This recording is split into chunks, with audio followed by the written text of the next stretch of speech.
Hello. We live? Are we just going live? Hello. We are. Chris, are we live? Are we live? Welcome to the Vouchers Trash Talk Hour. Are we live without an opener?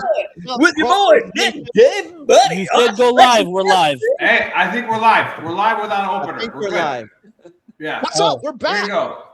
I mean, yeah, we're back. I mean, you think after a month of prep, our fucking muffin fingers in the back of Marine Corps would have had, the video done. I mean, Like, to be fair, this is literally like the end of the last show straight into this show. With Right. So it's kind of. What's up, Trash Talkers? Here at Veteran Trash Talk, we actually vet our sponsors. We don't just take their money and run like a Butterbar Lieutenant lost on the land nav course. Are you finally ready to plant your flag and claim your territory? Maybe it's time to use that VA loan to buy a home. Or hell, maybe you're looking to refinance and put some extra cash in your pocket for more questionable life decisions. Either way, the Veterans Mortgage Source, powered by Canopy Mortgage, has your six. Look, buying a home or refinancing can feel like getting overrun on a bad op. Chaotic, confusing, and full of obstacles that make no damn sense. That's where Corey and his team come in. They're like the QRF of home loans, ready to pull you out of the chaos and guide you to the best program for you. And trust me, they'll answer all your questions. Yeah, even the dumb ones. Whether you're a salty vet or fresh out of barracks still trying to figure out where your TA-50 went. Great service, solid rates, and a team that actually understands the military life. That's why all of us here at Veteran Trash Talk trust them to do right by every veteran in their family. Ready to lock it in? Give Corey a call or shoot him a text at 808-699-7874. That's 808-699-7874. Don't wait. Unless you like overpaying and getting treated like an FNG. The Veterans Mortgage Source is powered by Canopy Mortgage, LLC. All loans are subject to credit and property approval.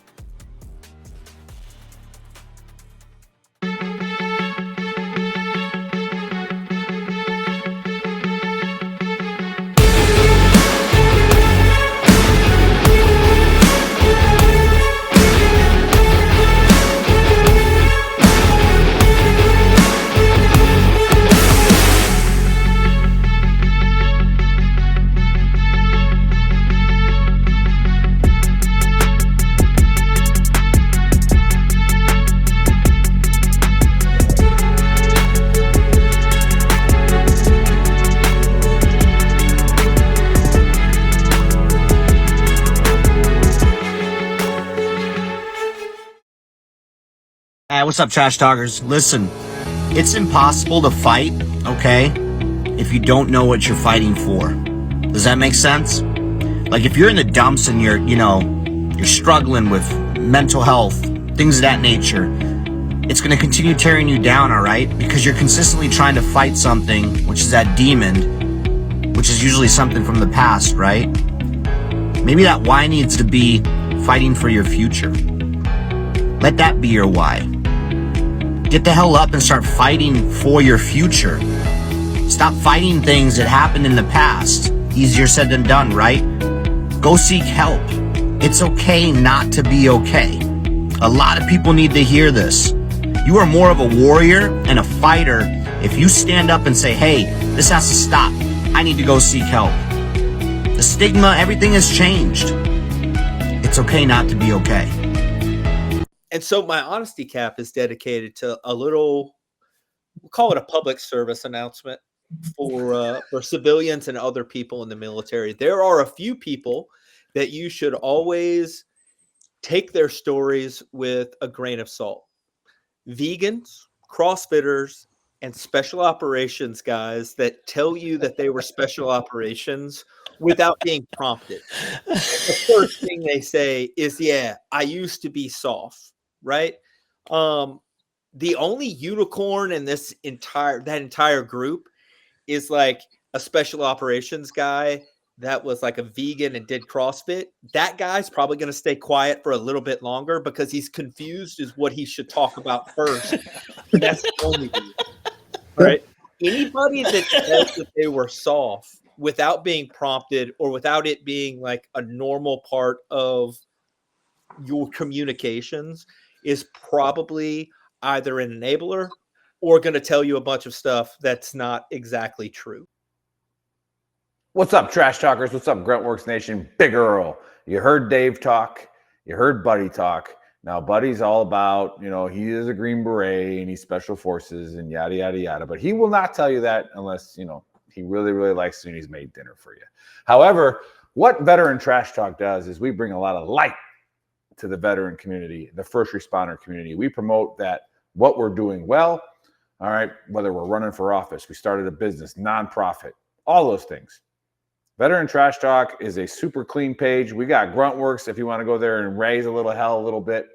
But we are here to promote veteran-owned businesses. So the show you are about to watch is a veteran or veterans or a spouse of a veteran or a child of a veteran that's doing great things in the community, and we need your help promoting them and getting them all the success that they need. All right, guys, enjoy the show.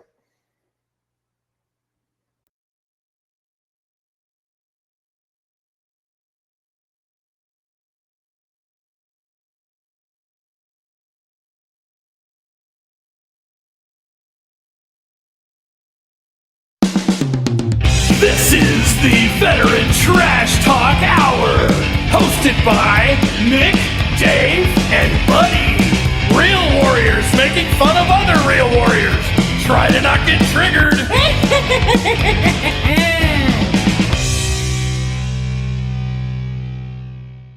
On the walls. Is this for real now? I mean, who knows? Who knows what we're doing? What a shit show. We are back, Trash Talkers and Gruntworks Nation. Welcome to season 5 of the Trash Talk Hour. Special guest today is retired Command Sergeant Major Shawn Carns. And joining me as usual, our buddy and the Big Earl. Happy Saturday. Cheers, y'all. Good to be back, man. Good to be back. It is good to be back. I was talking to my real therapist saying that I don't really need therapy because I have every Saturday, but in July we don't. So you need to go talk to them. So crazy people. Well, it looks like you had an eventful summer. I think we all had some fun. I went to go visit Tyler in Hawaii, so that was a blast. Never been to Hawaii, so that was fun. But you went to Europe, man, and got with Buddy in France and watched some Formula One. Like the intro video says, these Green Berets, they know how to do it, man. They're up in the mountains in France, living with the indigenous people, figured it out. I told you that place is it's off the map, but it's delightful. Not bad. Well, they do say you guys are the elite ones, right? You guys, 5th group is the elite or whatever. They have all the aura. Yeah. I mean, we got all the aura from the giant. Everybody knows that. The rectal aura from the giant. Everybody knows that. We have aura suppositories all over the place for us. Not a huge deal. Well, you all had a better summer than I did. I've been doing VA appointments to get my VA rating, so you all have more fun than I did. You don't make sure you fill out your burn pit registration. You're gonna get Nick triggered over here. Yeah. Oh, I'm saving that for next week, buddy. Don't get me started on that this week. He's losing his mind. Automatic 50% rating because you're a mouth breather. Okay, all right, whatever. Sleep apnea. Close your mouth. All right, that's it's you're cured. If you just go like this and then go to sleep, you're done. You're cured. I don't think that cures sleep apnea, my guy. It does. Here's the thing that I don't understand is that everybody there, because there are people on both sides of this argument, and I think that there's probably a middle ground somewhere where if you spent the last 20 or 30 years in the Army and or in the military and you deployed a bunch of times and you spent 20 years at fighting a war, you probably have a case for some disability and some VA ratings. If you were in basic training for 6 weeks and you stubbed your toe and missed your arm and you went home, you probably shouldn't get 100%. I'm just saying that could be a thing that we say that's not a real deal. But yeah. Well, Joe Trotman's saying hi, the author of The Gods of War. What a freaking book that is. You guys got to go read that book. Great book. I was about to pull it out. I have it here. One of the books, But anyway, let's get this show started since we started a little later. We didn't even know if we were live yet. I mean, that's kind of been the story of this podcast, right? We didn't even know we had a podcast till we were 20 episodes in. But we're going to kickstart it with a conspiracy. And you guys know, usually it's UFOs and alien stuff. But scrolling through TikTok, and I came across this one. And then I went on Google. I went on ChatGPT. And This legitimately happens. So there's this bridge in Scotland where literally dogs unalive themselves. And they've sent people out there to figure out what's going on. And we're just going to watch the video and then we're going to talk about it. Chris, play the video. Or do you have to upload that too? Yeah, it's not uploaded already? Good Lord. Taking Lord. By the way, Usually it's while like we that, while we you wait know? on while we wait on Chris, I love that TikTok and ChatGTP are now the Encyclopedia Britannica of research. Like you're like, in Scotland where over 600 dogs have jumped to their deaths since the 1950s and nobody has ever explained why. Overtoun Bridge, buddy, Milton, Scotland. And it's not random spots on the bridge either. Every single dog jumps from the same exact location. Owners report their dogs walking normally and then suddenly stopping at that specific spot, looking over deliberately and jumping. So what do the owners say happens? That's what makes this different from I mean, I don't know Oh that my we need God. much more. I don't know that we need much more. First of all, after the first 10 or 15, any why other should animal the behavior dogs- ever recorded, buddy. These aren't distressed dog, and the ones Jesus that survive Christ, the fall and are carried back onto Wow. the bridge by their owners go Maybe you straight should back be to at the home same with your spot regular and jump computer again. internet. Animal behaviorists, architects, paranormal investigators, even a dog psychologist have all visited that bridge. Every single theory has been proposed. Smell from animals below, acoustic anomalies, electromagnetic fields. None of them fully explain why it is always the same 2 feet of railing and always dogs specifically. The locals have called it the dog suicide bridge since the 1950s. And in all that time, not one scientific explanation has held up under scrutiny, buddy. Go look up the documented case studies on Overtoun Bridge. The consistency of that exact location across 70 years is what no one can explain away. Telling me there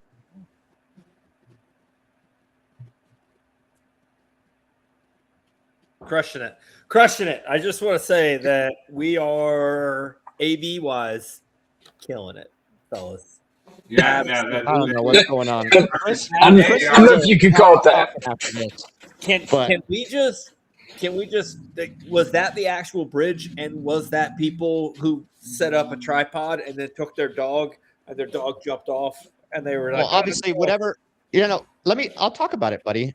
Whatever that was, I don't know if that was like real footage, but I did do extensive research this time, like legitimately, because I found it 2 weeks ago. So I was like, let me dig into this a little bit, like Google, like whatever, like you can look it up. Even, and you said ChatGPT, probably not the source, but you can look it up. 600 is probably a crazy number, but in this town in Scotland, there are little dogs that jump from that one spot, and some of them survive, and then some of them pass away afterwards, and it's well known. I don't think it's 600 is probably a little far-fetched, but I would venture to say, based on what I've found, at least 100 to 200 dogs.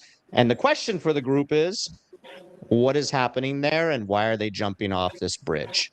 CSM, you are the guest. You get to give your point of view. Is this all bullshit? Or why are these dogs jumping off this bridge? What the hell is going on in Scotland? Hey, 2 things. First thing, put your dog on a damn leash. Number 1. Number 2, hey, if dogs are jumping off there, I'm not taking my damn dog there. Yep. Pretty simple, Yep. right? For sure. it seems like some pretty linear thinking on your part. Yeah. Yeah. Why would they be jumping off there? Like, what's pulling them to this exact same spot? I don't know, but I don't know. I actually don't have an answer to this question. one. I don't know why they're doing it. Like, it's So, legitimately happening. Like, I just read a thing on Wikipedia. It was free. It's a really good source too, buddy. So it's a great source. You mentioned. And it says 300 dogs have at least been recorded of jumping off, and 50 of them died, which to me means like it's not that high of a. I mean, the bridge looked pretty high. The spot must not be too high. Also, they said that dogs would jump off and then come right back to the same spot and jump again to die. Like, what are the Scottish owners doing? And is William Wallace ghost just like, fucking here, lass? Come on, jump over. Fucking Yeah. God. Good. There's one big report I read was that there's Only smells British from dogs. carcasses from other animals, but like they first started reporting this in the 1950s, right? At least the deaths of the dogs. So it's like, okay, but so there's like a dead rabbit that's been there since the 50s. Like, no. And then they talk about kind of what you just said, buddy, semi to what you said, is that the way it's built, the bridge, the dogs are looking over and they actually don't think that it's that far steep of a like that high of a jump. So they're just like doing it. And then there's like some spiritual stuff potentially. I don't know. I don't have a take. I don't know why the dogs are picking the same spot and just because like if you go hiking with your dog and like on a mountain or whatever, like the dogs are aware of ledges and they'll like stay away and not like, they're aware, I don't know. What's pulling them to that one spot to just say fuck it and jump? Ghost cat. I'm gonna call Ghost cat. Ghost cat. Okay, I like that take, buddy. Yeah, I like that Ghost take. cat. Gotta be. Final answer? Final answer, Ghost cat. Boom. Ghost cat. Yeah. Nick, what you got? Yeah, I mean, I think Joe's spot on in the chat where he says it's an electromagnetic field created by ghosts of Scottish terriers. Now, I mean, Scotland is cool because of like movies, but it's a pretty dreary place. I mean, the dogs aren't happy there either. It's like dark and cold, right? And it's kind of like, when we have to really focus our efforts on soldiers that go to Alaska because it's like dark and cold, right? And it's bad up there. So it's a dog mental health issue, and they're actually trying to unalive themselves. There is a dog mental health issue in Scotland. It's 100% real. And again, their owners are weird. They're probably drunk. They're probably walking out of the pub, at 1 o'clock in the afternoon. Because what else do you do in rainy Scotland? And these dogs are like, fuck it. They're already talking about it because it's the talk of the town. So like, let me take off. I mean, maybe the dogs are turning in. The dogs are turning into, or they've been doing what we're seeing younger generations of kids do now, where it's almost like a cool thing to have to have something wrong with you. Like, now it's a cool thing. Like literally, like suicide kind of becomes popular. And it's like I'm looking at a picture of this bridge, and if you jump from the middle, you're done dealing. Done. You're done. Yeah. So they got to be jumping at the beginning or the end, Oh, Steve. Hey, Steve says, do you guys need an 18 Echo to help with comms in a video? Yeah.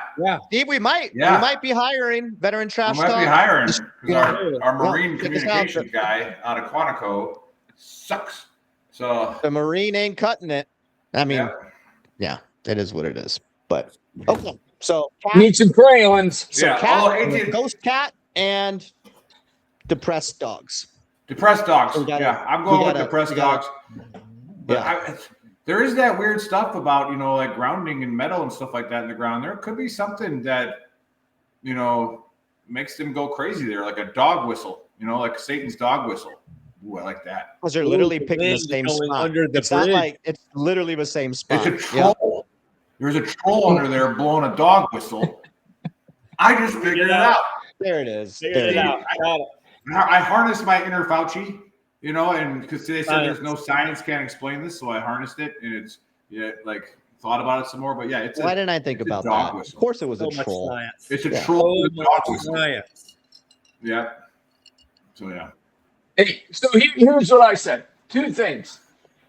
First, I like the ghost piece because we probably all of us had dogs, been around dogs. And there'll be times they'll be standing there just looking at something. You don't have a clue what they're doing, right?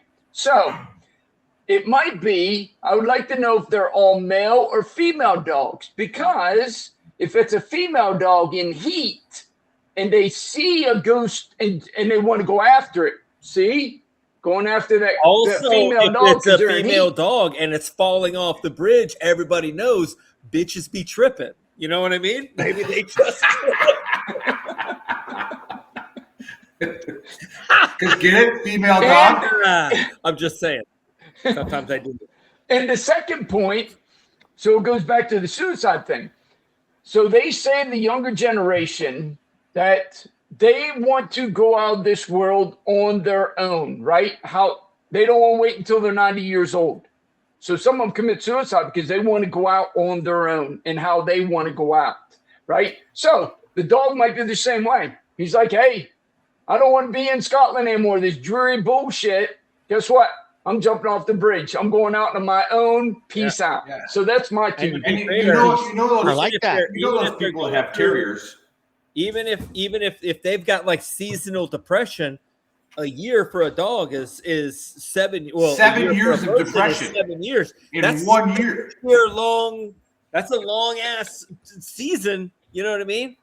So if Yeah, you're And that's just when they started documenting it. It could have been happening way before that.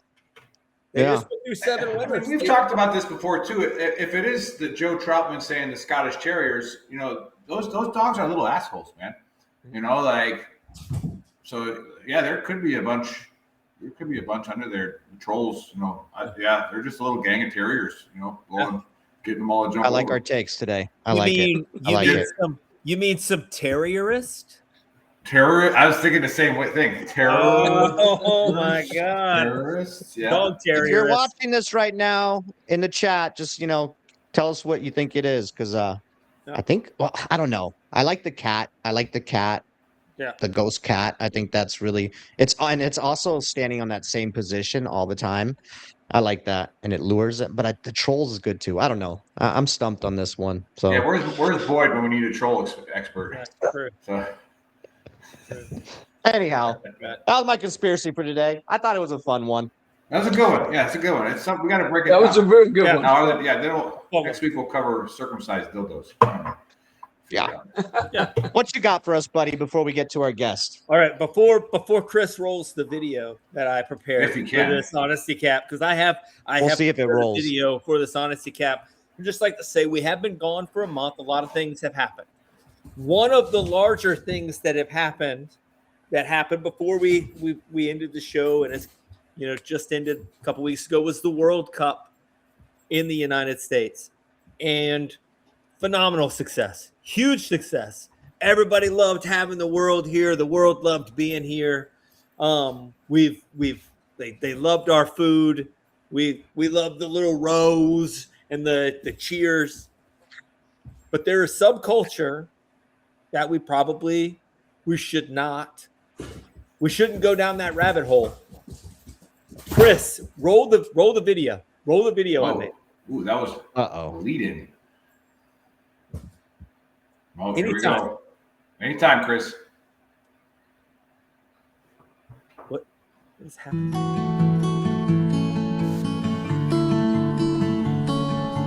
You really look like.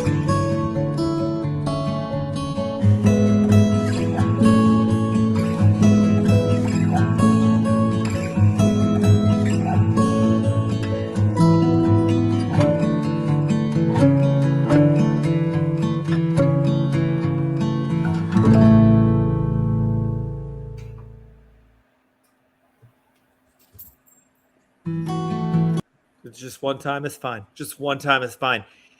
You are not a 26-year-old football player, right? You are a 48-year-old middle-aged, played soccer when you were fucking 5. You're not him. Don't do the man bun. You look stupid. I've only been home for a week. I've seen 5 dudes, all of them over 40 years old, with not like the old top knot that we got rid of 10 years ago when we realized that we weren't samurais, but like the Holland, like in and out, like gonna hang you out to dry man bun that he had during the World Cup. He's a 26-year-old superstar, He's a good dude too, man. He's awesome. Football player who only does that when he's playing soccer. You are an over-the-hill, middle-aged, Planet Fitness guy. You can't do it. You can't pull it off. Nobody's gonna come up to you because you decided to do that stupid man bun thing and be like, "Excuse me, I was just wondering, have I seen you before? Do you play football?" You look like a football player that I'm saying. They're not going to think that. You look dumb.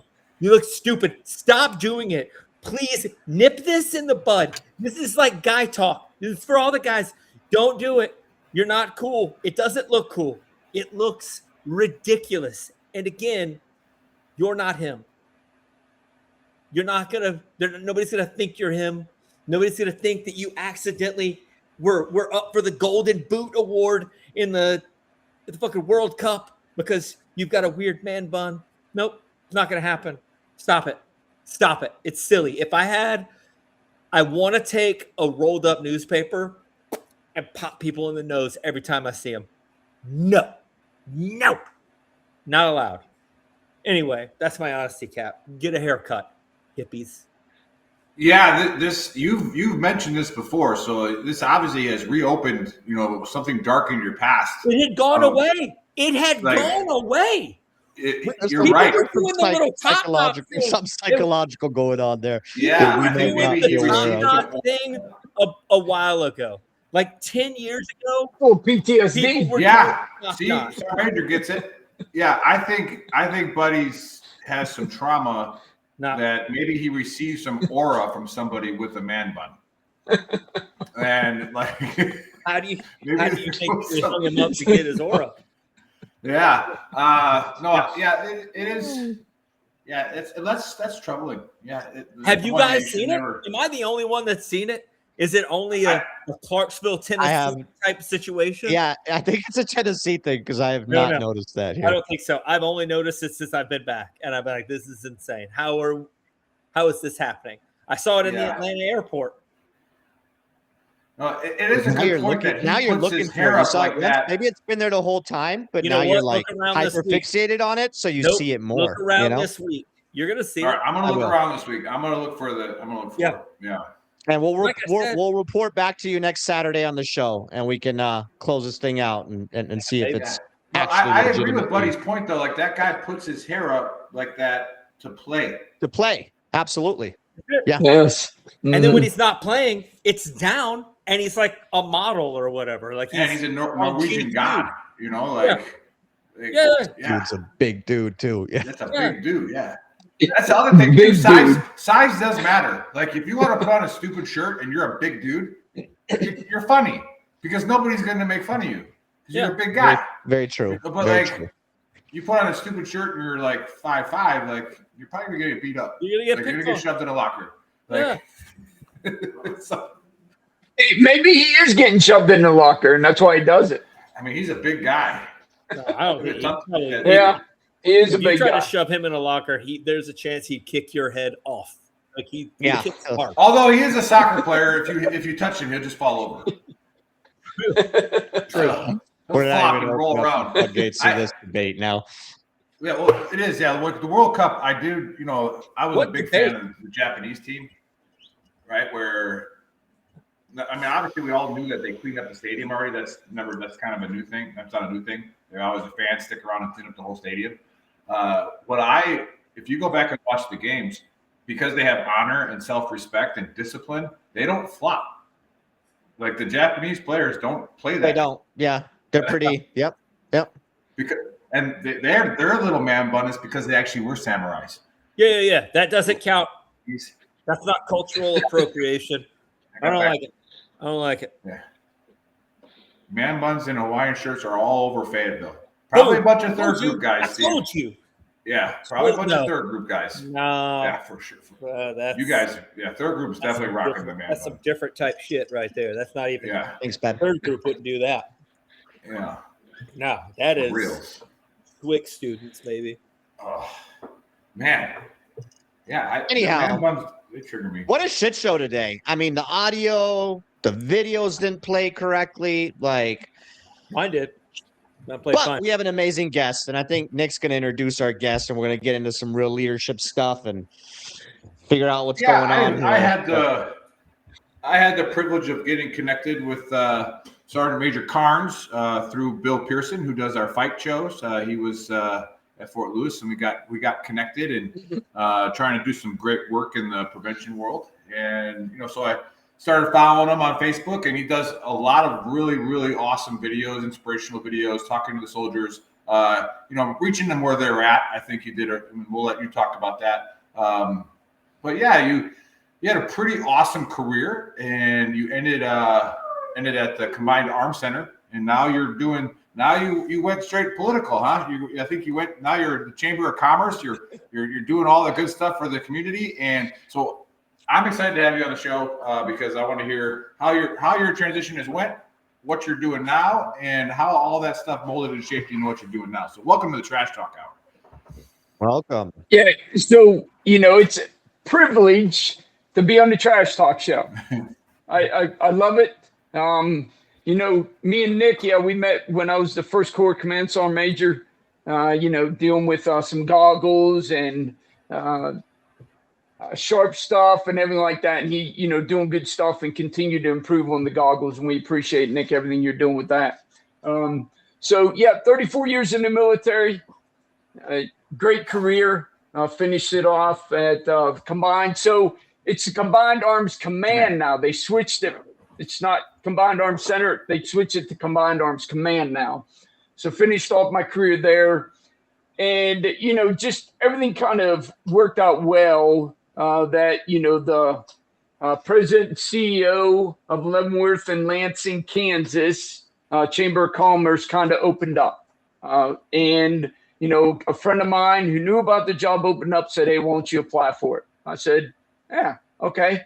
I applied for it, went to the interview, and obviously got offered a job, and then took the offer, and now I will start officially on the 1st of September for the Chamber of Commerce. Nice. So, as Nick said, during my time in the military, I haven't done as many videos lately. Been, kind of busy, concentrating on transition. But yeah, love dealing with leadership, love dealing with problem solving. I mean, that's what we do as leaders, right? Because I always say leadership, we have this great definition in 6-22, but I think leadership is a relationship built on inspiration, trust, serving, and caring for others, right? And really the end part of it and the beginning. So the relationship, building relationships with people personally and professionally. Now, I'm not saying you're going to the club with everybody. That's not what I'm saying. But you understand them personally. You understand them professionally. But then serving and caring for others, right? You're there for them. Just like, you guys are probably great friends. And if one of you would pick up the phone at 1 o'clock in the morning and call, guess what? That friend's going to be there. And that's what serving and caring for others is. When someone calls you at 1 o'clock in the morning, you're there. At 1 o'clock, straight to voicemail. Every one of you guys, call me at 1. I do it all the time. All you guys answer. Straight to voicemail. I love that. I love that, Sergeant Major. And as your career, and I actually went into ChatGPT and then I did some more research on you because we knew you were coming on, and how your career shaped you and everything. But initially, you called yourself, or people referred to you as Black Death, right? Do you remember mentioning that in one of your speeches on yes, how you were as an very NCO true. back then to where you're an NCO now? Can you talk about that a little bit for everybody that's watching? Yeah, of course. First I'll say, every time I sit down with soldiers, they're guaranteed they're going to say their sergeant and their staff sergeant are assholes. Yep. And I go, I agree 100%, because they're learning about leadership, right? They're learning how you can go to, back in the day, PLDC, right? Now it's BLC. You can go through BLC. That's not teaching you leadership. We're giving you a framework, but you're really learning from watching others who are successful in your organization, and then you're kind of, impersonating that and learning from that to make mistakes and everything like that. And then your leadership should be helping you leader development. Well, I was doing the same thing. Went through PLDC, watching my others, and man, I'm telling you one thing, there was no development in it was all straight knife hand. They seen me and my friend Todd Aldridge coming. They were fucking running. Guaranteed. Because we're going to find something wrong and we're going to destroy us some privates. No doubt in my mind about it. Right? I remember I had this one soldier we got. He was overweight. And, and then of course, I'm the one making things happen within the platoon. And so they give him to me. Here you go, Carns. You get him underweight and also able to pass a PT test. I took him down to the track every single day and ran him, push-ups, sit-ups. We were doing it all, right? And I was on his ass. Guess what? He finally passed PT test. He was underweight.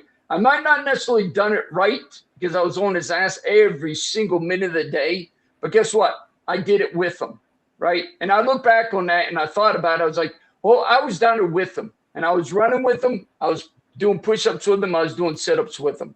So I guess that's some success story after, being Black Death. But me and Todd Aldridge, we were definitely Black Death. But we got things done.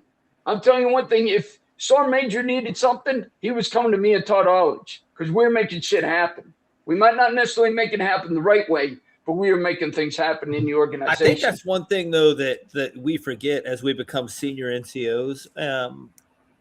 And we're not even going to talk about the officer world because it's a completely different realm, and that's not their job. But as we become senior NCOs and we get farther and farther away from the skill level 10 guy, I think we forget that without it's kind of like going from being a young parent to being a grandparent, right? Like when you're a young parent, you're worried about everything. You don't want to fuck up. You want to make sure that they do everything right, and you're super focused on not letting people breathe on your kid and making sure that they're doing the right thing. And then they go to school and you're making sure that they're, you know what I mean? And then you become like the middle-aged parent, and you're still kind of a dickhead, but you're very strict, whatever. But then when you become an E8 or an E9 and you're farther away from basically where the rubber meets the road, then you can you coddle more. I think where the Army has made a mistake is that we haven't really focused on the fact that without both of those relationships in leadership, it doesn't work. And if you're coddling somebody by cutting off the fangs of the Black Death guys, then you're making them weaker, and you're making them weaker from when they are a private all the way to when they're a sergeant major, because they don't know the difference between hard leadership because you want them to do the right thing and freaking and leadership because you're just trying to guide people and you've kind of got it figured out. Yeah. No, I totally agree with that 100%. When I was command sergeant major, and I would go down and I was telling you about, sitting down and talking to soldiers. I had this old Ranger chair and I'd sit it down, put a dip in and bullshit with them, right? And they would always say that their sergeants and staff sergeants are assholes. And I said, I totally agree. They're learning about leadership, but we also want them to be hard, right? I mean, you still have to continue. Yeah, that's great. And then you go to basic training, but we still have to continue to instill discipline in them soldiers, right? I mean, every single one of us, you know the deal. When you're over there in that fucking gunfight and your sergeant says, hey, go that way, there's no time to ask questions.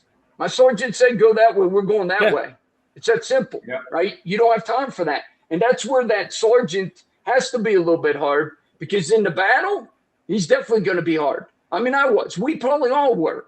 Assholes at the time, because you got to be, so you keep your soldiers alive, because you know what needs to be done to be successful in that mission. Yeah, and there's always a big difference too between the assholes or the ones that were hard. Like when I look back coming up as a private in the 82nd in 2004, I can look back at NCOs and I'd be like, that dude was a hard ass and he was hard, but I respected the fuck out of him because I knew why he was doing what he was doing.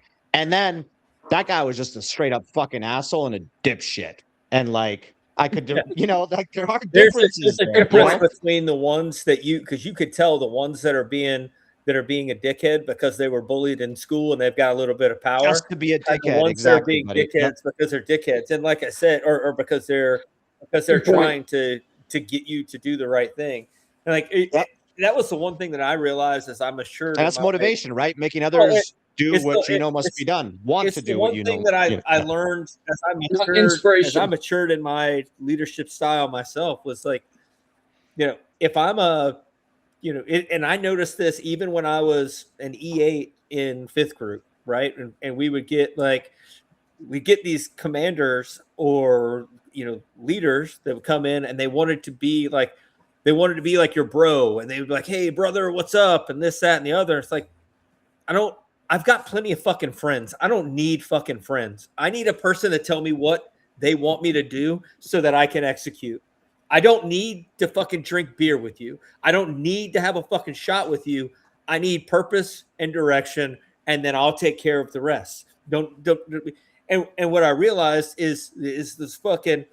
I had a commander at one point, Captain Holder. I think he got out as a major or whatever. Anyway, but he said at one point, like, there's a difference between likership and leadership. I don't need fucking likership here. I need fucking leaders.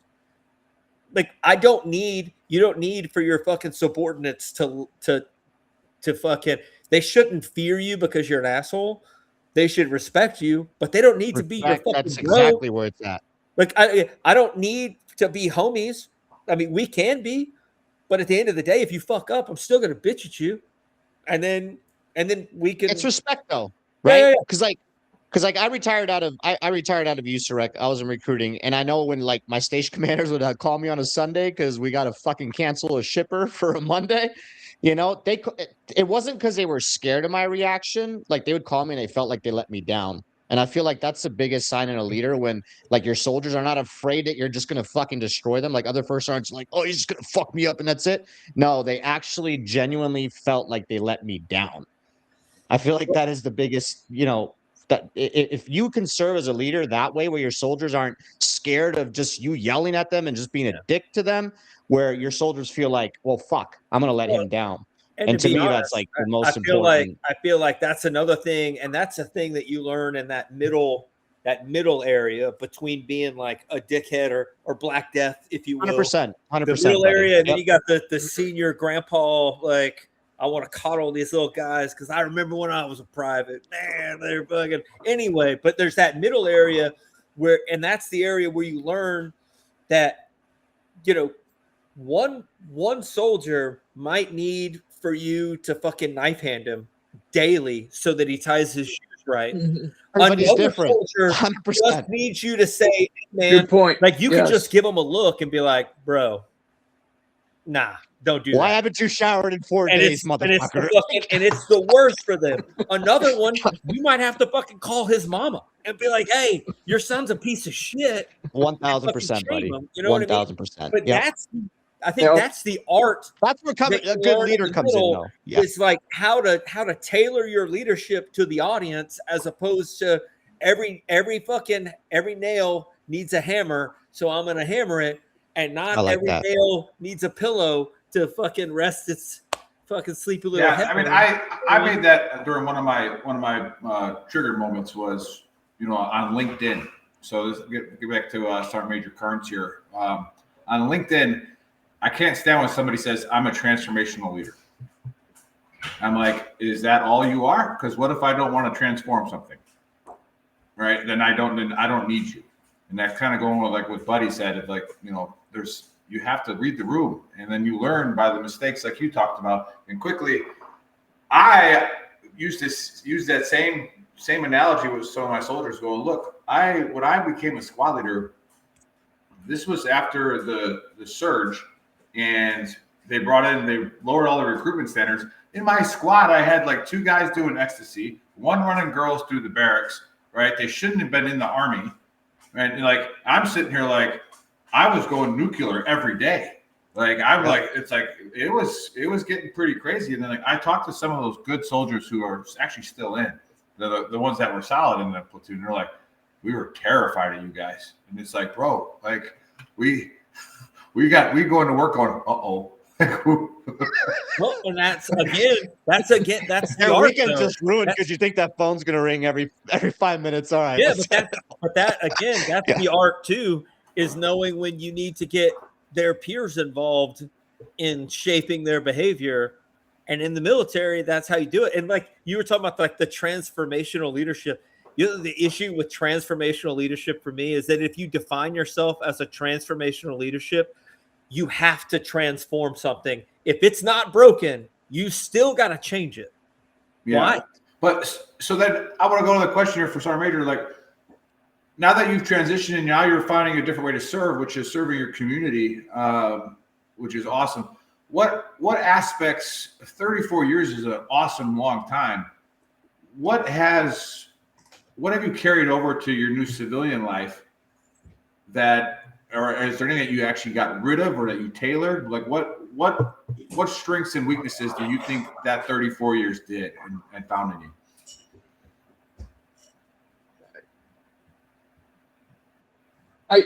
I would say dealing with people, and you're all aware of this, right? I mean, dealing with the civilian population, I'm seeing that's a lot different, right? So here, I'll give you one example.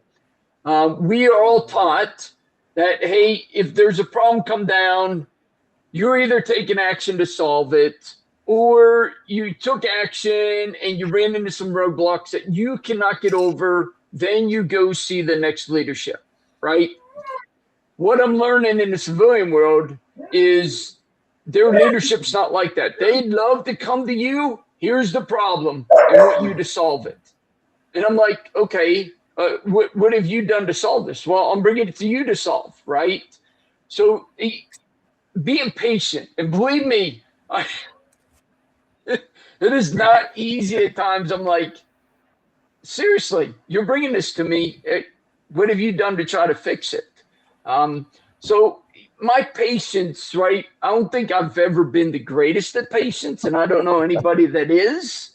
But they definitely are testing me at times, but it's helping me grow, right? It's helping me grow as a person to learn, hey, this ain't a, formation. Everyone understands what we're doing. Now you have, different people, different backgrounds, as you're talking about reading the room, good mighty, different backgrounds. And believe it or not, there's some people out there that try to make you fail or don't want you to succeed. We're in the military, guess what? Everyone wants you to succeed. So, dealing with that, but really understanding who they are, as people talk about reading the room, understanding them and having a conversation with them, right? It's not, hey, I'm actually put them at parade rest and chew their ass. Okay, let's have a conversation about this. Why you didn't solve this problem. And then we have a conversation about to lead them. Okay, now, leader development, now you go out and try to fix this problem. If you can't, then come back to me and I'll help you get through some of the obstacles. Yeah, I for sure have run into that on the civilian side, and I've talked about it on the show before. Been retired for 4 years now, and it's the amount of self-preservation on the civilian side where it's like, look what I did, look what I do, look what I do, and it's like, yeah, that's your job. Like, do you want a high five for that? Because that's what you were supposed to do. I had this. I had a very similar conversation the other day with a guy that used to be in the 82nd. He was in Bravo Company, so it's better company, but whatever. No, not really. Probably. But anyway, was it ever good? I digress. But he got out. But since he's been out, and we were talking about leadership, and like he's doing very well in his company, and he's like, but most of what he was doing is stuff that he learned from the military. His leadership style he learned in the military, and it's like he's developing the people underneath him, and at the same time, so he's actively training them daily on how to be more effective at what they're doing, and at the same time, he's removing obstacles when they are getting their way. And then letting them be successful. And what I think is funny is that the military leadership seems to translate very well when it's done correctly. But the civilians that, do the me, I thing, like we were always taught it's we, like the team, like, look what we did. Like, that. But at the end of the day, the success is it's quantifiable. Like, we're at 99.9% of our sales goal, and everyone else is at 52% of their sales goal. Well, what are you doing? Nothing. Training guys are training salesmen and removing obstacles so they don't have to do some type of paperwork every day. Like, I'm automating it so they can focus on what they're supposed to be doing and not on administrative stuff. Funny you say Yeah, that's a very good point. And USAREC, my company commander and I, we handled all the fucking shit that came from battalion. All of it. Like, y'all go out and recruit, like, get after the mission. We will handle all these minute tasks and, like, calling, I need this from every single recruiter in the company. But no, bullshit. We got it. Well, And we're which is, successful. what's But yeah, always you're funny absolutely about right, buddy. those. What's always funny about those, and that's what you figure out when you get like to the almost grandpa age. For sure. Then you're like, oh shit. It's like, you'll get an email that's like their hair's on fire at 1700, and you're like, doesn't matter. What are you gonna do? Send me another email that's bitching? Yeah. Good morning. Yeah, when I was a battalion ops sergeant major, my brigade ops sergeant major despised me for the exact reason what you talked about. They would send down tasks at the last moment, and I'd be like, nope, not happening. We're not doing it until Monday, number one. Number two, if they needed 10 people and we couldn't give them 10, I'd be like, hey, I'll give you 3. We can give you 3, right? I mean, I was always calling him and saying, hey, why do you need 10? Why do you need 6? Because he would just take shit from fucking division and then put it down to us. I'm like, nope, also not happening. I am not passing. Because here's the thing. If I pass that down to my first sergeants and company commanders, they're going to say the damn same thing I'm saying. So I'm going to fix it before I send it down to their asses so they can go do what they need to do. I love that. And a lot of times it goes unnoticed, right? Those conversations go unnoticed. Like, yeah, well, the when you lower level, ask they don't to see that you're fighting for them. Yeah. Hey, you need 10 people. What's the task, and why do you need 10 people? And they're like, well, we just figured 10 people would be enough. Like, because it's an even number. What's your criteria for these people? Like, what's your economy of force? What's your economy of force breakdown here? The first email is we need 2, and then some sergeant staff start. Well, we actually probably need 4, and by the time it gets down to the battalion level, we need 12. I used to always piss. Get the whole company out of here. I am 1,000,000%, 1,000,000% concerned, but freaking convinced that like every division run that we ever did that wasn't All-American week. I know where you're going out with this. Was literally the division commander sitting in his office staring out the window while like a major or an adjutant was like in earshot, and he was like, man, I wish I could see the whole division for PT at some point. Like, and they were like, the division commander wants a division run. They're actually already standing there. It's 3 in the morning. And he was like, at 7:30. Yeah, it's like I swear to God, I think that the 82nd Division Commander thought that his life was some weird algorithm, like you think your cell phone. Like he would think something, and then there would be a division run. Like you're like, oh, I was just talking about McDonald's, and now I've got advertisements. Like that's gotta be that's the DCG and the. I remember those days at Tal Stadium. Yeah. Hey, well, yeah, Sergeant Major, what was your favorite period or position in the military, and what unit? Yeah, so being a first sergeant, everyone will say team leader. I love being a first sergeant. It just felt, and I'm going to say power, but not power in the wrong way where I got the power. I'm not saying that. What I'm saying is I had the power to make shit happen. I really did. And I think, at other places you do too, right? But, really as the first sergeant, they expected you to go out and make things happen. The phrase they're looking and for I is tell ability everyone, to affect change. Like, well, there you go. Right? You put it way more eloquent than I did. I do that all the time. That. It's because I'm from Alabama, guys. From Alabama. That's very rare. That's very rare. People say that all the time. It's not the first time. It's at least the You're gonna make him blush, and his accent's gonna come out. So yeah. daggone. But the one thing I did when I was a first sergeant, and it was at Fort Carson, Colorado. I was in 1/8 Infantry, and guess who was my battalion sergeant major? Dan Daly, who became the SMN. He was my battalion sergeant major, right? So I went around and I literally knew everyone on Fort Carson. I'd go up in the buildings just ask what the hell you do, because I didn't know what they did, and meet people. So if there was ever a problem, I knew who to call, because I developed the relationships, and that's where I got the definition of leadership is a relationship. You build relationships with people, you can get so much done, so much easier, right? And Dan Daly, guess what? Anytime he needed something done, guess who was coming down to First on Carns? Hey, First on. Oh, he really loved coming down in the morning, because I was the only one that could keep up with him on a run. He was like, let's go, Carns. I'm like, Sergeant Major, I have a company. Let's go. We're going for a run. I'm like, fuck. Yeah. So I go for a run all the time. But he was a great mentor of mine, still is. Stay in contact with him. But I think that's, first sergeant, I was able to make things happen a lot. And I knew a lot of people and had great relationships that you would ask me to do anything, I could make it happen, because I knew who to call, and they'd help me out because I developed that relationship with them. Nice. Yeah. Joe And for any civilians that are watching, 1/8 that is what networking is. Networking. Period. Yeah.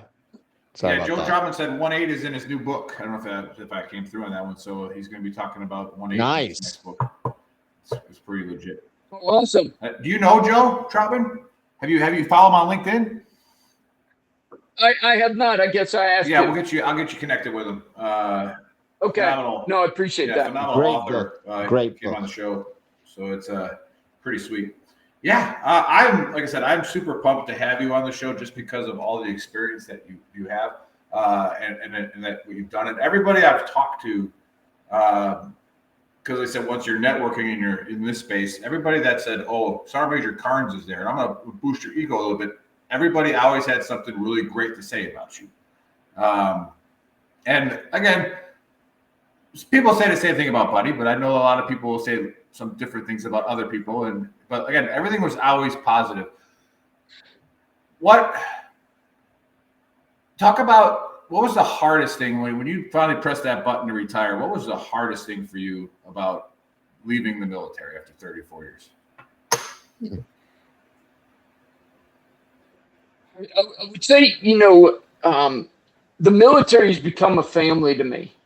I grew up, in a hard time. I mean, we were poor, going to school and you're wearing Goodwill clothes, right? It wasn't easy for me when I was younger. And we didn't have a lot of love in my family, but it was tough times, right? And I won't, my mom and dad did what they could do, the best that they could do. But when I come in the military, it's just like, I don't know, everyone just supporting each other. There's love there. Now, you know what I'm saying about there's love to take care of each other there, and everyone's there to try to support each other. Now, obviously, if you're a dingleberry, guess what? You're going to get put to the side. But I always wanted to learn. I always wanted to get better. I wanted to, be the best. I always wanted to be a leader. So the military became a family to me. And so leaving that family to go out, and I've learned what you said about we, right? When I did my interview, it was all about me. I, right? So there's no loyalty. There's no loyalty out in the civilian world.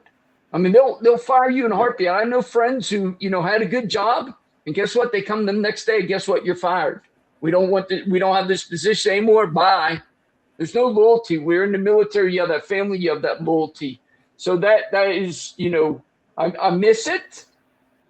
And it's a big adjustment to go out here in the civilian world. And as some of you said about leader development, I'm doing the same thing, right? Just trying to develop in some of these people who think they're leaders and they're really not.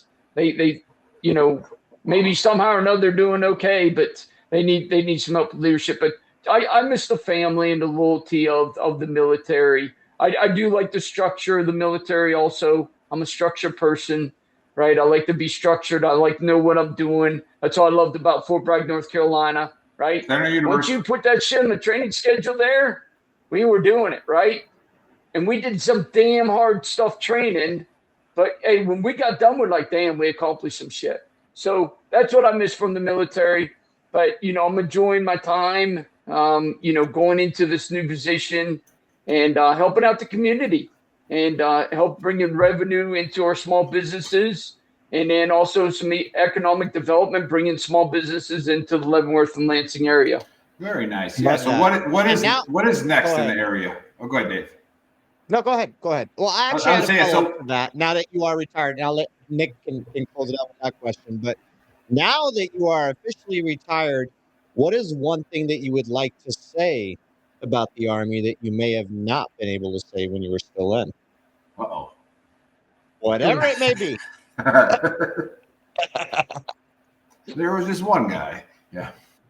Yeah. There's training, maybe like some type of training that you didn't align with, some program that the military has, that the Army has, something that, you're just like, and it can be anything. It can be anything. Yeah.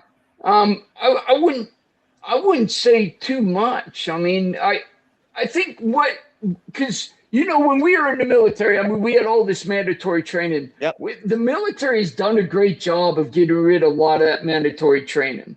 Now, some of that mandatory training is by law, so you have to do it until they change the law, yep. Right? But they've done a great job on taking care of that. I think, as we were probably coming up, I don't know if senior level leadership was really listening to the concerns of the soldier or the junior NCOs. I truly believe that what we have now, they're listening to the soldier, they're listening to the junior NCOs a lot more. I love that. To be able to solve some of them problems that they're seeing ground truth, right? And that's what I tell everyone, as you talk about relationships and me going down and pulling out my little Ranger chair and sitting on my Ranger chair, I want to figure out the ground truth and have a discussion with them, because that's where you're going to be able to solve the problems and understand the problems from the ground truth of what's going on. Just like John Dempsey says in Radical Inclusion, how do you find out what was going on? You go the ground truth down to that soldier, that junior NCO, to figure it out. So I think they're really doing a good job at figuring that out and making changes at the top as they're able to. Love that. Yeah, we just had a large spike on X. So shout out to MBR Radio and to Tanner Port for sharing us on X. If you just tuned in, I'll go ahead, rewind and watch it. And Tanner just said presence effing matters. That's a fact. But if you're just tuning in, we got retired Sergeant Major Shawn Carns on, and we're kind of wrapping it up. So please go back and watch it.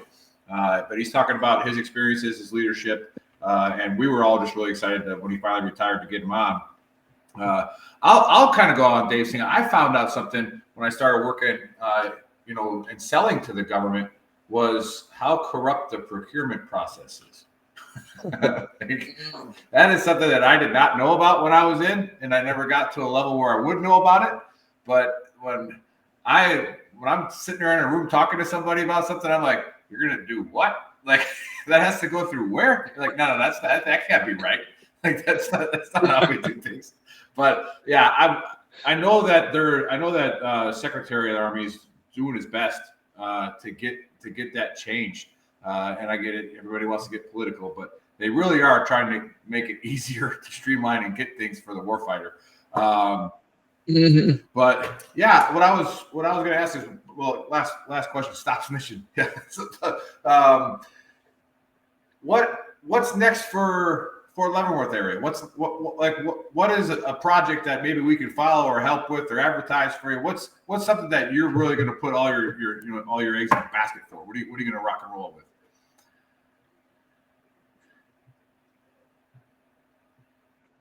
I don't know exactly from the Chamber of Commerce, right? Because I'm still building the relationships. My initiative, and I guess you could call it a project. Anything can become a project.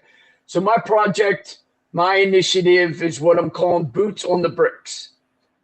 So I every single day, at a minimum, I'm going to go out and see 2 businesses and sit down and just be able to have a conversation with them. to figure out what's going on, how can I help them, and how can I support them, right? Again, building that relationship, building the trust with them. And I've already started sitting down with some of them, having some coffee, what I call coffee conversation with them. And you'd be amazed that some of them were like, I have never seen the president of the chambers. Never. You're the first one. And I appreciate it. Right. And just having a conversation with them. Wow. Hey, how's everything going? Hey, how can I help you? What's going on? Just simple, build the relationship, build the trust. Right. Because so the chambers is a 501c6. So it's a nonprofit. And the way I bring money in is from membership and non-due revenue, which is basically fundraising. Right. But I'm not going out there in them first initial discussions and trying to get membership. I want to go out and develop a relationship with them. Now, membership will come later on. But if I develop a relationship with them and I show them that I am, because they're giving me money, so I have to be able to show return on investment for you giving me money. When I start showing them that I'm there for them and I help solve their problems or bring up some small wins for them, guess what? They'll become running to the door for membership because they know I'm there bringing return on investment to their business from the Chamber of Commerce. Awesome. Yeah, no, that's a great point. I love that. Those of you listening on the podcast later, that's something that is very, very good advice for anything that you're doing for work is build relationships before you make the ask. Otherwise, you're a car salesman, right? So, and there's nothing against car salesmen, but it is what it is. They got to earn a living too. But you're absolutely right. Hey, they got Carvana now. Yeah. You can skip the salesman. Minus the car salesmen that are like Yakkin Road and stuff with their 30% interest rates for fucking cars. Yeah, you got to take advantage. You got to take advantage of that stuff for sure. All right, well, you guys, buddy, you got anything for the Sergeant Major or Dave before I do the AAR? No, I'm good. I think we need to have him back on. So, if Chris wouldn't have screwed up the entire intro, we would have probably had another 30 minutes with him. But yeah, we'll get you. We'll get you back on. You can come on your podcast. Yeah, you can guest host anytime. So just come on in and interview some people, or if you have anybody you want to bring on the show, we'll bring them on. And then again, anything that really appreciate. Honestly, that could be a thing you do with the chamber. You'd bring on veteran businesses from your area to put them out there. Yep, let's. That's good because that's what I was gonna say. Like anything that you need us help basically, with. I don't know if we're keeping track. I just want to make sure that we're oriented to the correct shit. I'm eloquent and I come up with great ideas. Yeah, I mean, good job, buddy. We know you do, buddy. Buddy went on like Buddy's that type of. Buddy's just a soldier that needs an occasional tap on the back. So you're doing well, buddy. You're doing well. And I didn't make anybody cry this show. He's that reassurance, Yeah, buddy, you're doing amazing, man. We love you, buddy. You're squared away. I mean, he made the crying was bad. I mean, he hurt some feelings. It's not good for crying. There was a lot of crying. And then I think the season before that, you went like on a good month where the guest said, "What a great question, buddy." And we're like, "Oh, here we go." Like, yeah. Who's got the AR today, Nick? I do. I think I do. I wrote the script. It took me like 30 seconds, but yeah. So you can't trust the Marine for anything. All right, that's been proven. All right, so AAR point number 1. If you need any type of things done, don't have a Marine do it. Do it yourself. Or maybe even probably reach out to the Air Force or apparently the 18 Echoes. Oh, we're hiring this one guy, right? We're going to hire. Apparently, Steve Gibson's coming on. Yeah. And then Scottish dogs there's a huge behavioral health problem in Scotland right now. And I don't even want to laugh about that because behavioral health is a serious thing, but their dogs. But we do laugh about it because we're all fucked up. So there's a troll. All right, there's a troll under a bridge, and he's got a gang of terriers, allegedly. So, and they're all just jumping off terriers. Yeah. And then Buddy has, some trauma where he received aura from a guy with a man bun. I'll call you later. Triggered it. Don't try, and this is a good point, good for the AR. Don't try and emulate people who are, at a level that you're never going to be at in that activity, right? In that activity, okay, all right. Because actually, you should always go try to be better. But making yourself look like somebody else because you think it's cool, All right, it's probably a little bit of a character. You're 45. You're not going to become a World Cup. You're 45 years old. Your man bun is not going to make you play in the World Cup, right? And you've never rowed a boat like he does. All right, so you see how big his shoulders are, like, right? He's a Viking. And then again, having Sergeant Major come on was an absolute blast. Really appreciate having you on. Now he's working for the Chamber of Commerce. All right, he's running the whole show at Fort Leavenworth. So he went from the CAC, which is now the Combined Arms Command, as I was corrected, no longer the center. Same thing with the Sergeant Major's Academy. They changed the name like 7 times when I was there. Like, I don't know what you're going to call it. Yes. So we just keep it the same. But no, hey, great show, and really, I can't wait to have you on again as a guest host. Maybe we'll bring Troutman on when he talks about. Of course. Money. Yeah. Always an honor to be on with you all. I appreciate it. Thank you so much for coming on. What a great show, minus Chris fuck-ups. Just saying, I'm going to be texting about this all night in the group. Man, but anyway, hey, if you tuned in late, go check out VeteranTrashTalk.com. That is our website where you can check out all the links where you can rewatch, re-listen. Go to shop.veterantrashtalk.com where you can buy our awesome merch. I am wearing the waterboarding instructor tank. Oh, it's a great shirt. I can't tell what Nick's wearing over there. I think that's. I got the American 250 on. Boom, love it. Buddy is slacking. Wow, no, but it's okay, buddy. It's okay. That's why I had to make up with it. That's why I had to make up with it by being eloquent and coming up with great ideas. That wasn't if you do like some bourbon and some whiskey, go to 10thwhiskey.com, type in VTT and get a discount. And we'll catch you guys next Saturday. Great to be back. Faceman VTT out. Boom.